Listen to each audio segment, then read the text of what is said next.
Martinho Lutero, o grande reformador, 1483-1546. No cárcere, sentenciado pelo Papa a ser queimado vivo, João Hus disse: podem matar o ganso. Em alemão, sua língua natal, Hus, é ganso. Mas daqui a 100 anos, Deus suscitará um cisne que não poderão queimar. Enquanto caía a neve e o vento frio uivava como fera em redor da casa, nascia esse cisne em Eisleben, Alemanha. No dia seguinte, o recém-nascido era batizado na igreja de São Pedro e São Paulo. Como era dia de São Martinho, recebeu o nome de Martinho Lutero.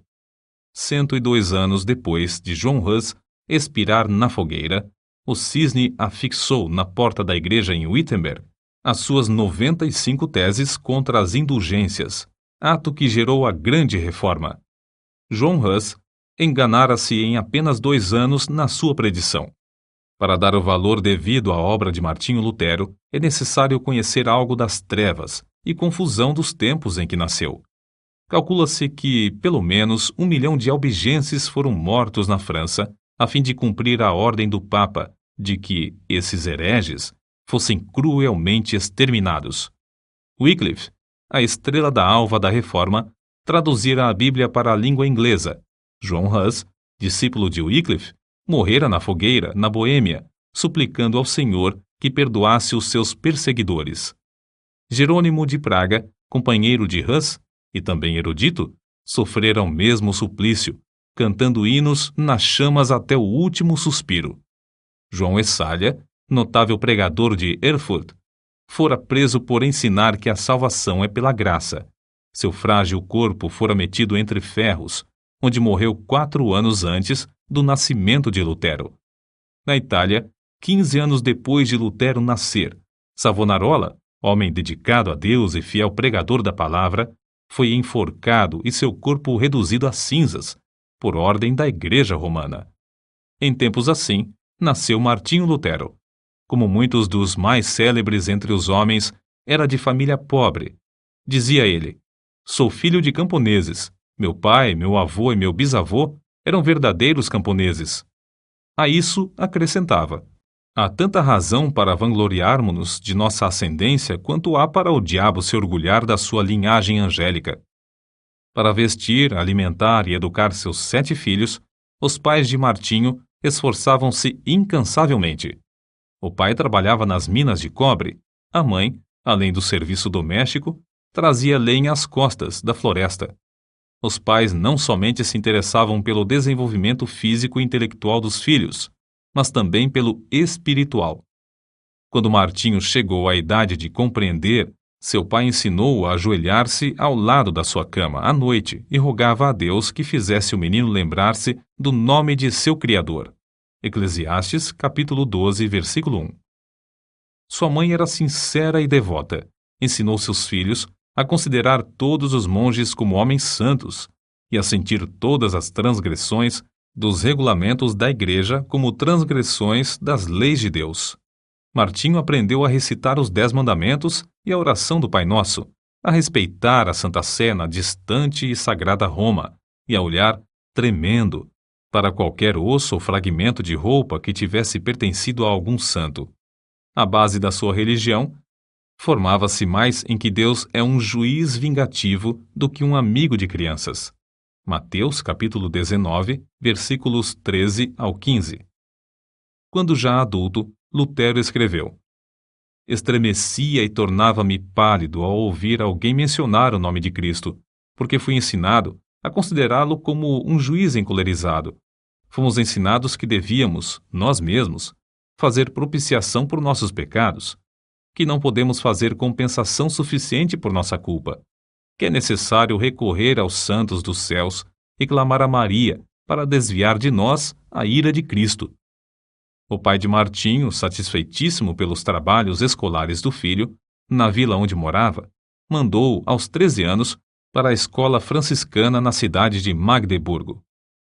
O moço apresentava-se frequentemente no confessionário, onde o padre lhe impunha penitências e o obrigava a praticar boas obras para obter a absolvição.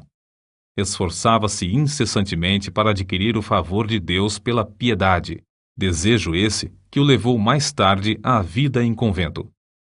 Para conseguir a sua subsistência em Magdeburgo, Martinho era obrigado a esmolar pelas ruas, cantando canções de porta em porta.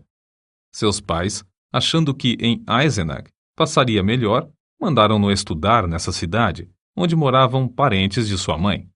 Esses parentes, porém, não auxiliaram, e o moço continuou a mendigar o pão.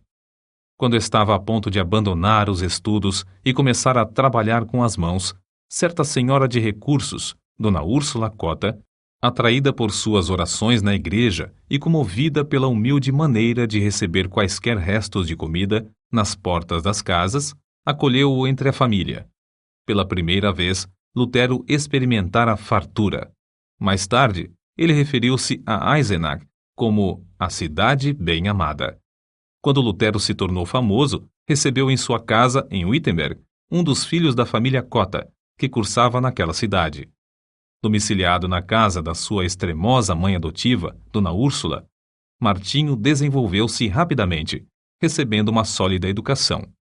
Seu mestre, João Trebúnius, era homem culto e de métodos esmerados. Não maltratava os alunos como os demais mestres. Conta-se que, ao encontrar os moços da sua escola, cumprimentava-os tirando o chapéu, porque ninguém sabia quais seriam dentre eles os doutores, regentes, chanceleres e reis. O ambiente da escola e no lar era-lhe favorável para produzir um caráter forte e inquebrantável, tão necessário para enfrentar os mais temíveis inimigos de Deus. Martinho Lutero era mais sóbrio e devoto que os demais rapazes da sua idade. Acerca desse fato, Dona Úrsula, na hora da morte, disse que Deus tinha abençoado seu lar grandemente desde o dia em que Lutero entrara em sua casa. Logo depois, os pais de Martinho alcançaram certa abastança. O pai alugou um forno para fundição de cobre e depois passou a possuir mais 2. Foi eleito vereador na sua cidade e começou a fazer planos para educar seus filhos. Mas Martinho nunca se envergonhou dos dias da sua provação e miséria. Antes, reconhecia que fora a mão de Deus dirigindo-o e qualificando-o para a sua grande obra. Como poderia alguém, depois de homem feito, encarar fiel e destacadamente as vicissitudes da vida, se não aprendesse por experiência enquanto jovem? Aos 18 anos, Martinho ansiava estudar numa universidade. Seu pai, reconhecendo a idoneidade do filho, enviou-o a Erfurt, o centro intelectual do país, onde cursavam mais de 1000 estudantes. O moço estudou com tanto afinco que, no fim do 3º semestre, obteve o grau de bacharel em filosofia. Com a idade de 21 anos, alcançou o 2º grau acadêmico e o de doutor em filosofia. Os estudantes, professores e autoridades prestaram-lhe significativa homenagem. Havia, dentro dos muros de Erfurt, 100 prédios que pertenciam à igreja, inclusive 8 conventos. Havia também uma importante biblioteca que pertencia à universidade, e ali Lutero passava todo o tempo de que podia dispor. Sempre suplicava fervorosamente a Deus que o abençoasse nos estudos. Dizia ele: orar bem é a melhor parte dos estudos. Acerca dele, escreveu certo colega: cada manhã ele precede seus estudos com uma visita à igreja e uma prece a Deus. Seu pai, desejoso de que seu filho se formasse em direito e se tornasse célebre, comprou-lhe a caríssima obra Corpus Juris. Mas a alma de Lutero suspirava por Deus, acima de todas as coisas. Vários acontecimentos influenciaram-no a entrar para a vida monástica, passo que entristeceu profundamente seu pai e horrorizou seus companheiros de universidade. Primeiro, achou na biblioteca o maravilhoso livro dos livros, a Bíblia completa, em latim. Até aquela ocasião, supunha que as pequenas porções escolhidas pela igreja para serem lidas aos domingos constituíssem o todo da palavra de Deus. Depois de uma longa leitura, exclamou: "Oh, se a providência me desse um livro como este, só para mim!" Continuando a ler as Escrituras, seu coração começou a perceber a luz e a sua alma a sentir ainda mais sede de Deus. A essa altura, quando se bacharelou, os estudos custaram-lhe uma doença que o levou às portas da morte. Assim, a fome pela palavra de Deus ficou ainda mais enraizada no coração de Lutero. Algum tempo depois da sua enfermidade, em viagem para visitar a família, sofreu um golpe de espada e 2 vezes quase morreu antes que um cirurgião pudesse tratar-lhe a ferida. Para Lutero, a salvação da sua alma ultrapassava qualquer outro anelo. Certo dia, um de seus íntimos amigos da universidade foi assassinado. Ah! Exclamou Lutero, horrorizado. O que seria de mim se eu tivesse sido chamado desta para outra vida tão inopinadamente? Mas, de todos esses acontecimentos, o que mais o abalou em espírito foi o que experimentou durante uma terrível tempestade quando voltava de visitar seus pais. Não havia abrigo próximo. Os céus estavam em brasa. Os raios rasgavam as nuvens a cada instante. De repente, um raio caiu ao seu lado. Lutero, tomado de grande susto e sentindo-se perto do inferno, prostrou-se gritando: Santana, salva-me, e tornar-me-ei monge. Lutero chamava a esse incidente a minha estrada, caminho de Damasco, e não tardou em cumprir a sua promessa feita a Santana. Convidou então os seus colegas para cearem com ele. Depois da refeição, enquanto eles se divertiam com palestras e música, repentinamente anunciou-lhes que dali em diante poderiam considerá-lo como morto, pois ia entrar para o convento. Debalde os seus companheiros procuraram dissuadi-lo do seu plano. Na escuridão daquela mesma noite, o moço, antes de completar 22 anos, dirigiu-se ao convento dos agostinianos e bateu. A porta abriu-se e Lutero entrou. O professor admirado e festejado, a glória da universidade, aquele que passara os dias e as noites curvado sobre os livros, tornara-se irmão agostiniano. O mosteiro dos agostinianos era o melhor dos claustros de Erfurt. Seus monges eram os pregadores da cidade, estimados por suas obras entre os pobres e oprimidos. Nunca houve naquele convento um monge mais submisso, mais devoto, mais piedoso do que Martinho Lutero. Submetia-se aos serviços mais humildes, como de porteiro, coveiro, varredor da igreja e das celas dos monges. Não recusava mendigar o pão cotidiano para o convento nas ruas de Erfurt. Durante o ano de noviciado, antes de Lutero ser feito monge, seus amigos fizeram tudo para dissuadi-lo de confirmar esse passo. Os companheiros, os quais convidara para a ceia e anunciara a intenção de ser monge, ficaram no portão do convento 2 dias, esperando que ele voltasse. Seu pai, vendo que seus rogos eram inúteis e que todos os seus anelantes planos acerca do filho iam fracassar, quase enlouqueceu. Assim se justificou Lutero. Fiz a promessa a Santana para salvar a minha alma. Entrei para o convento e aceitei esse estado espiritual somente para servir a Deus e ser-lhe agradável durante a eternidade. Quão grande, porém, era a sua ilusão, depois de procurar crucificar a carne pelos jejuns prolongados, pelas privações mais severas e com vigílias sem conta, achou que, embora encarcerado na sua cela, tinha ainda de lutar contra os maus pensamentos. Sua alma clamava: dá-me santidade ou morro por toda a eternidade. Leva-me ao rio de água pura, e não a estes mananciais de águas poluídas. Traze-me as águas da vida, que saem do trono de Deus. Certo dia, Lutero achou na biblioteca do convento uma velha Bíblia, latina, presa à mesa por uma cadeia. Achara, enfim, um tesouro infinitamente maior que todos os tesouros literários do convento. Ficou tão embevecido que, durante semanas inteiras, deixou de repetir as orações diurnas da ordem. Então, despertado pelas vozes da sua consciência, arrependeu-se de seu desleixo. Era tanto o remorso que não podia dormir. Apressou-se a reparar o seu erro.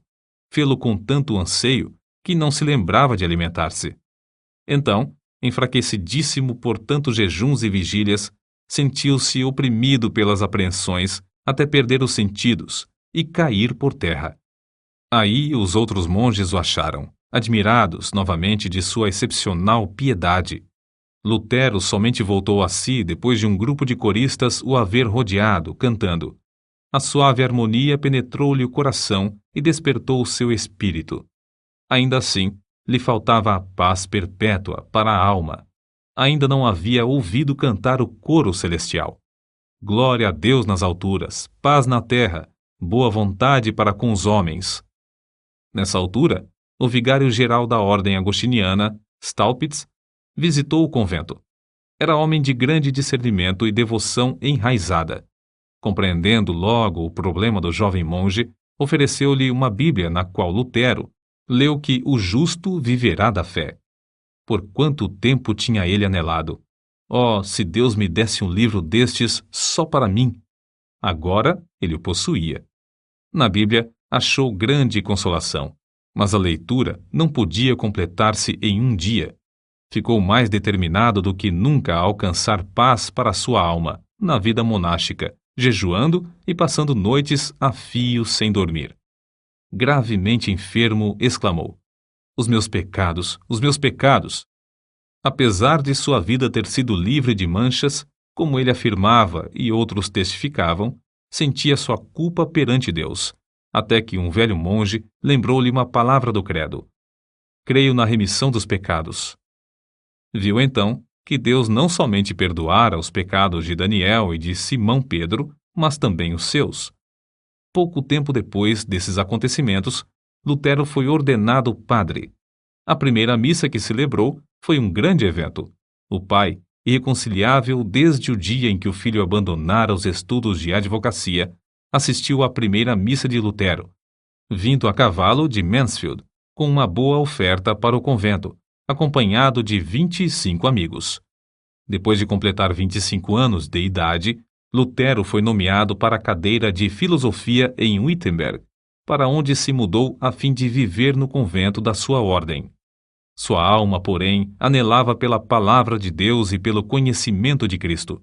No meio das ocupações do professorado, dedicou-se ao estudo das Escrituras e, no primeiro ano, conquistou o grau de bacalaureus ad Bíblia.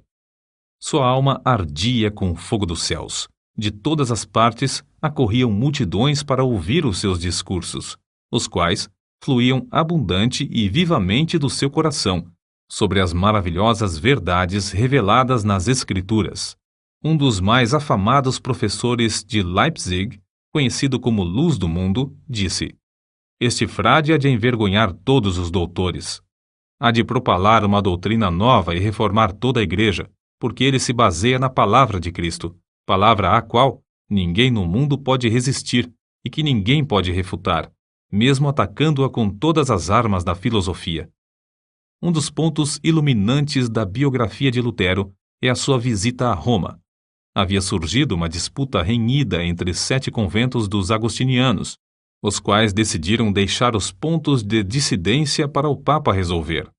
Lutero, sendo o homem mais hábil e eloquente, além de altamente apreciado e respeitado por todos os que o conheciam, foi escolhido para representar o seu convento em Roma. Fez a viagem a pé, acompanhado de outro monge. Nesse tempo, Lutero ainda continuava a dedicar-se fiel e inteiramente à Igreja Romana. Quando, por fim, chegaram ao ponto da estrada onde se avistava a famosa cidade, Lutero caiu em terra e exclamou: saúdo-te, santa cidade! Os 2 monges passaram um mês em Roma, visitando os vários santuários e os lugares de peregrinação. Lutero celebrou missa 10 vezes. Lastimou, ao mesmo tempo, que seus pais ainda não tivessem morrido a fim de poder resgatá-los do purgatório. Um dia, subindo a santa escada de joelhos, desejando a indulgência que o chefe da igreja prometia por esse ato, ressoaram nos seus ouvidos, como voz de trovão, as palavras de Deus: o justo viverá da fé. Lutero ergueu-se e saiu envergonhado. Depois da corrupção generalizada que viu em Roma, sua alma aderiu à Bíblia mais que nunca. Ao chegar novamente ao seu convento, o vigário-geral insistiu em que desse os passos necessários para obter o título de doutor, com o qual teria o direito de pregar. Lutero, porém, reconhecendo a grande responsabilidade perante Deus e não querendo ceder, disse: Não é de pouca importância que o homem fale em lugar de Deus. Ah, senhor doutor, fazendo isso, me tirais a vida, não resistirei mais que 3 meses. O vigário-geral respondeu-lhe: Seja assim, em nome de Deus, pois o Senhor Deus também necessita nos céus de homens dedicados e hábeis. O coração de Lutero, elevado à dignidade de doutor em teologia, abrasava-se ainda mais do desejo de conhecer as Sagradas Escrituras e foi nomeado pregador da cidade de Wittenberg. Os livros que estudou e as margens cheias de anotações que escreveu, em letras miúdas, servem aos eruditos atuais como exemplo de como cuidadosa e minuciosamente estudava tudo em ordem. Acerca da grande transformação da sua vida nesse tempo, ele mesmo escreve: Desejando ardentemente compreender as palavras de Paulo, comecei o estudo da Epístola aos Romanos. Porém, logo no primeiro capítulo, consta que a justiça de Deus se revela no Evangelho. Versículos 16 e 17.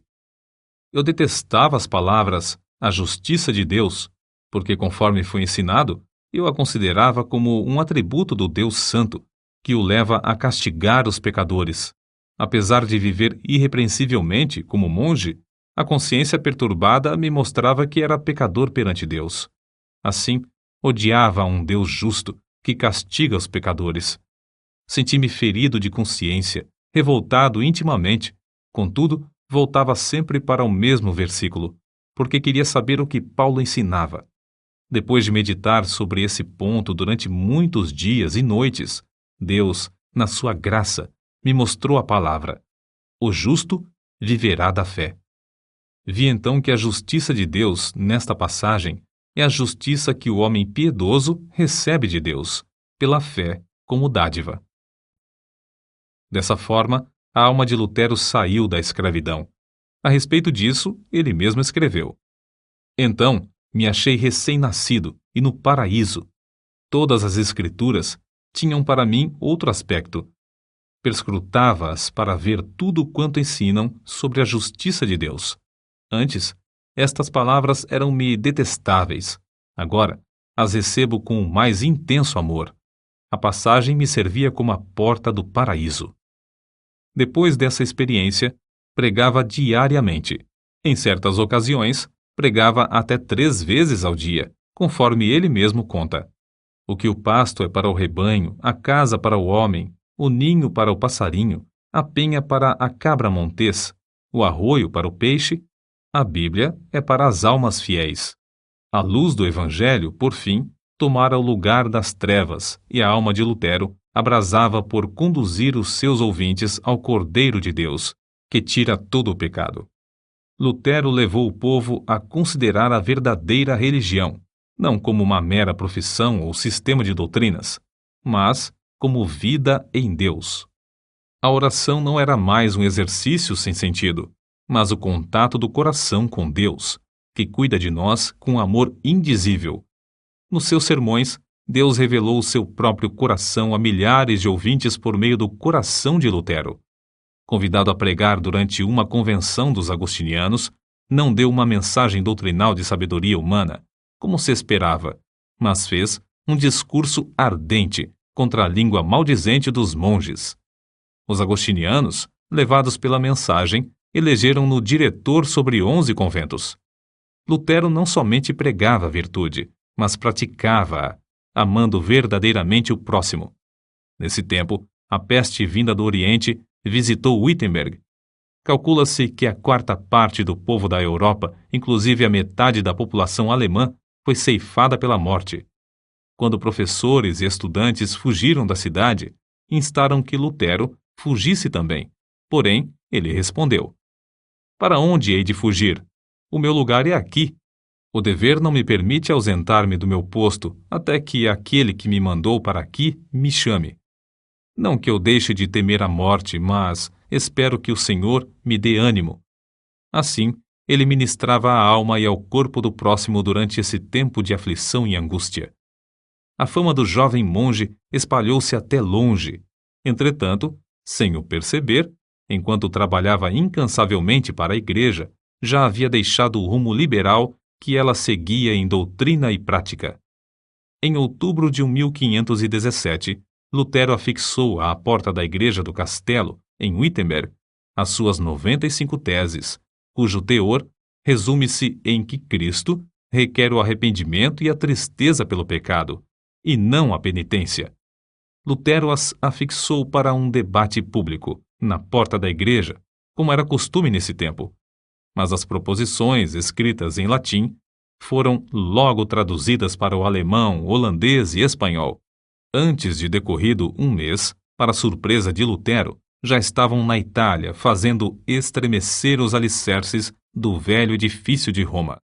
Foi do ato de pregar em lugar público as 95 teses que nasceu a Reforma, isto é, que tomou forma o grande movimento de almas que em todo o mundo ansiavam voltar para a fonte pura, a palavra de Deus. Contudo, Lutero não tencionara atacar a Igreja Romana. Antes, pensou em fazer a defesa do Papa contra os vendedores de indulgências. Em agosto de 1518, Lutero foi chamado a Roma para responder a uma denúncia de heresia. Frederico, entretanto, um dos que o elegeram para assumir a direção dos conventos, não consentiu que fosse levado para fora do país. Sendo assim, foi intimado a apresentar-se em Augsburgo. Eles te queimarão vivo, insistiram seus amigos. Lutero, porém, respondeu resolutamente: se Deus sustenta a causa, ela será sustentada. A ordem do núncio do Papa em Augsburgo foi: retrata-se ou não voltará daqui.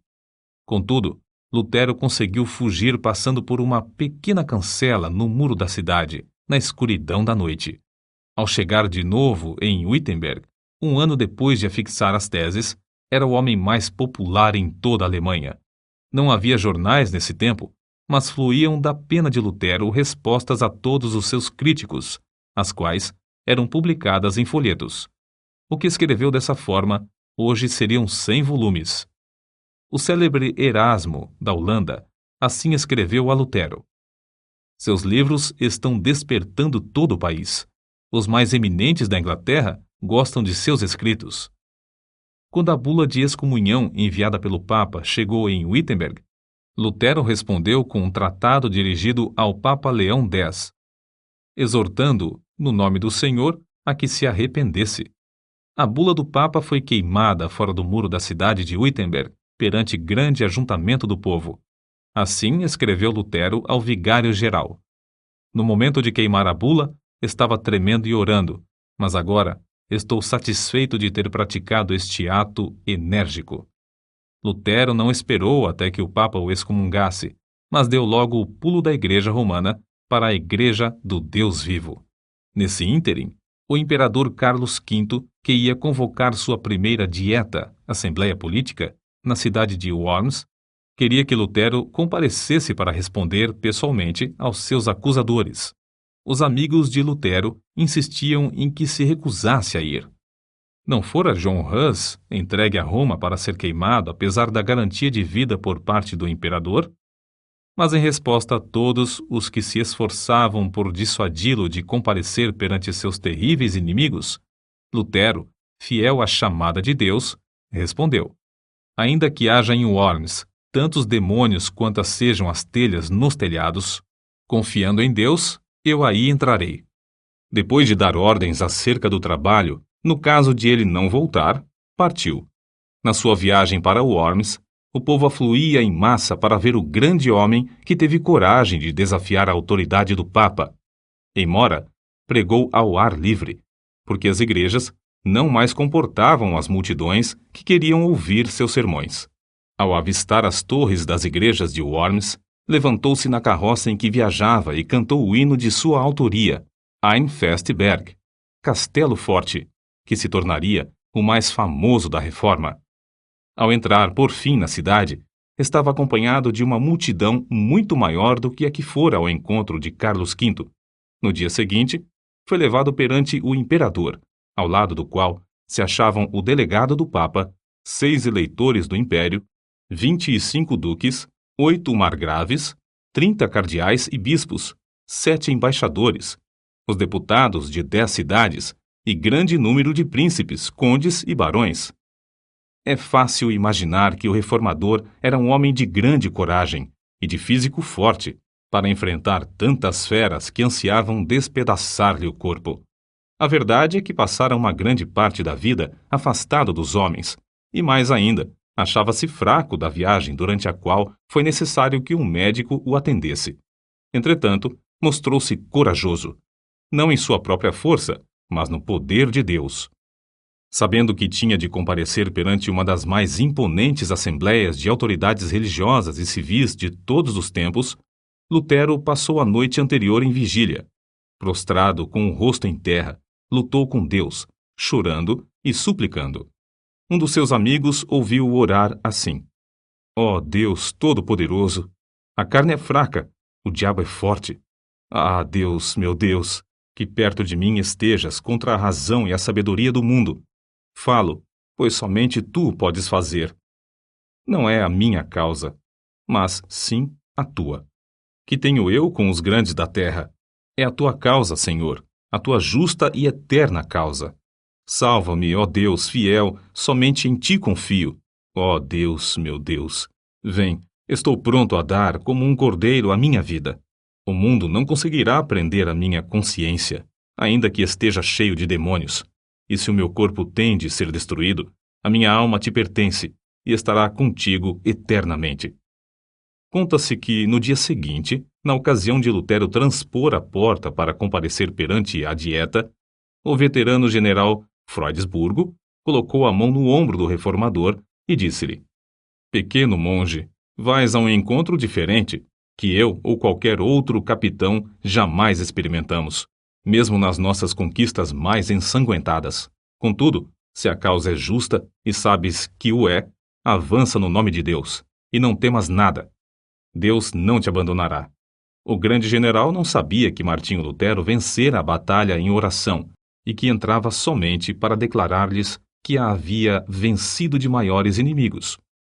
Quando o núncio do Papa exigiu de Lutero, perante a augusta Assembleia, que se retratasse, ele respondeu: Se não me refutardes pelo testemunho das Escrituras ou por argumentos, uma vez que não creio somente nos papas e nos concílios, por ser evidente que já muitas vezes se enganaram e se contradisseram uns aos outros, a minha consciência tem de ficar submissa à palavra de Deus. Não posso retratar-me, nem me retratarei de qualquer coisa, pois não é justo nem seguro agir contra a consciência. Deus me ajude. Amém. De volta ao seu aposento, Lutero levantou as mãos ao céu e exclamou com o rosto todo iluminado: Está cumprido, está cumprido.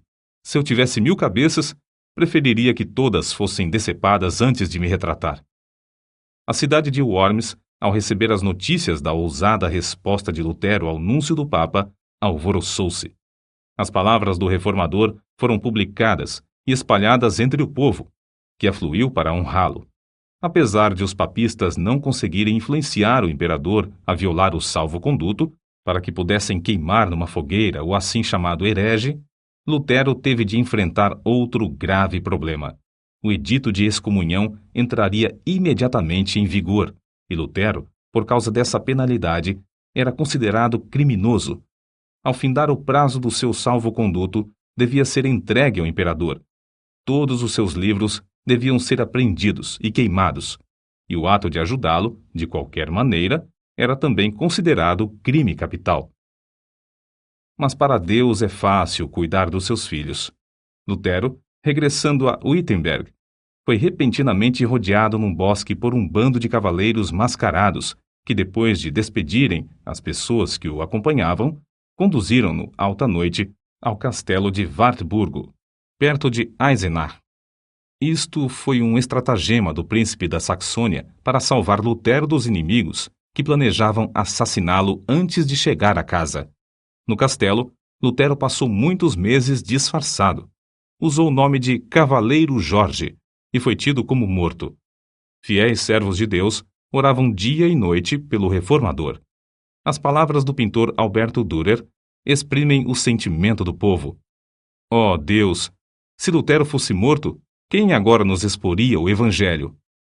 Contudo, no seu retiro livre dos inimigos, foi-lhe concedida a liberdade de escrever, E o mundo logo soube, pela grande quantidade de literatura produzida, que a obra saía de sua pena e que, de fato, Lutero vivia. O reformador conhecia bem o hebraico e o grego, e em 3 meses tinha vertido todo o Novo Testamento para o alemão. Em poucos meses mais, a obra estava impressa e nas mãos do povo. 100.000 exemplares foram vendidos em 40 anos, além das 52 edições impressas em outras cidades. Era circulação imensa para aquele tempo, mas Lutero não aceitou 1 centavo de direitos. A maior obra de toda a sua vida, sem dúvida, fora a de dar ao povo alemão a Bíblia na sua própria língua, depois de seu retorno a Wittenberg. Já existiam outras traduções, mas escritas numa forma de alemão latinizado que o povo não compreendia. A língua alemã, desse tempo, era um agregado de dialetos, mas Lutero, ao traduzir a Bíblia, deu ao povo a língua que serviu depois a homens como Goethe e Schiller, na elaboração de suas próprias obras. O êxito de Lutero em traduzir as Sagradas Escrituras para o uso das mais humildes verifica-se no fato de que, depois de 4 séculos, sua tradução permanece como a principal. Outra coisa que contribuiu para o êxito da tradução de Lutero é que ele era erudito em hebraico e grego e traduziu direto das línguas originais. Contudo, o valor da sua obra não se baseia tão somente em seus indiscutíveis dotes literários. O que lhe conferiu realidade foi que o reformador conhecia a Bíblia, como ninguém podia conhecê-la, sem primeiro sentir a angústia eterna e achar nas Escrituras a verdadeira e profunda consolação. Lutero conhecia intimamente e amava com sinceridade o autor do livro. O resultado foi que o seu coração abrasou-se com o fogo e poder do Espírito Santo. Foi esse o segredo de ele traduzir tudo para o alemão em tão pouco tempo. Como todos sabem, a fortaleza de Lutero e da Reforma foi a Bíblia. Escreveu de Wartburgo para o seu povo em Wittenberg. Jamais em todo o mundo se escreveu um livro mais fácil de compreender do que a Bíblia. Comparada aos outros livros, é como o sol em contraste com todas as demais luzes. Não vos deixeis levar a abandoná-la sob qualquer pretexto da parte deles. Se vos afastardes dela por um momento, tudo estará perdido. Podem levar-vos para onde quer que desejem. Se permanecerdes com as Escrituras, sereis vitoriosos. Depois de abandonar o hábito de monge, Lutero resolveu deixar por completo a vida monástica, casando-se com Catarina von Bora, freira que também saíra do claustro por ver que tal vida é contra a vontade de Deus. O vulto de Lutero sentado ao lume, com a esposa e 6 filhos que amava ternamente, inspira os homens mais que o grande herói ao apresentar-se perante o legado em Augsburgo. Nos cultos domésticos, a família rodeava um harmônio, com o qual louvavam a Deus juntos. O reformador lia o livro que traduzira para o povo, e depois louvavam a Deus e oravam, até sentirem a presença divina entre eles.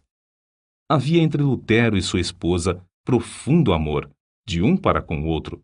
São de Lutero estas palavras: Sou rico. Deus me deu a minha freira e 3 filhos. Não me importo das dívidas. Catarina paga tudo. Catarina von Bora era estimada por todos. Alguns, de fato, censuravam-na porque era demasiado econômica. Mas que teria acontecido a Martinho Lutero e à família se ela tivesse feito como ele?